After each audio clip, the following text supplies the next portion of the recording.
వీళ్ళు క్వాలిటీ కోసం ఇంత కష్టపడుతున్నారా? అసలు ఏంటి సంగతి, దేని గురించి మాట్లాడుతున్నా అనుకుంటున్నారా? Hi hello welcome back to global eats. ఇలా చెప్పి చాలా రోజులు అవుతుంది. ఇక్కడ కనిపించే అన్న వాళ్ళిద్దరూ బావబామర్దులు. ఊర్లో ఎక్కడ పాలు ప్యూర్గా దొరకడం లేదని ఇద్దరు ₹1 నష్టం వచ్చినా పర్లేదు అనుకొని ఓన్గా పాల బిజినెస్ స్టార్ట్ చేశారు. ఈ మధ్య ప్రతి ఒక్కళ్ళు కల్తీ చేయడం బాగా నేర్చేసుకున్నారు. అదొక ఫ్యాషన్ అయిపోయింది.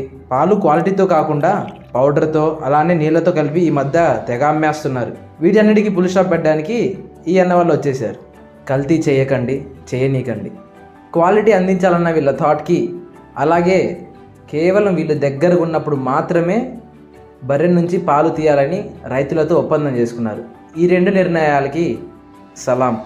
మమ్మల్ని నమ్మే వాళ్ళను అలానే మా ఫ్రెండ్స్కి ఒకటే కోరుకుంటున్నా, ఒక్కసారి ఇక్కడ ట్రై చేయండి. మీకు నచ్చితేనే నెక్స్ట్ టైం నుంచి తీసుకోండి. ఈవెన్ డోర్ డెలివరీ కూడా ఉంది. ఈ పాల డైరీ ఎగ్జాక్ట్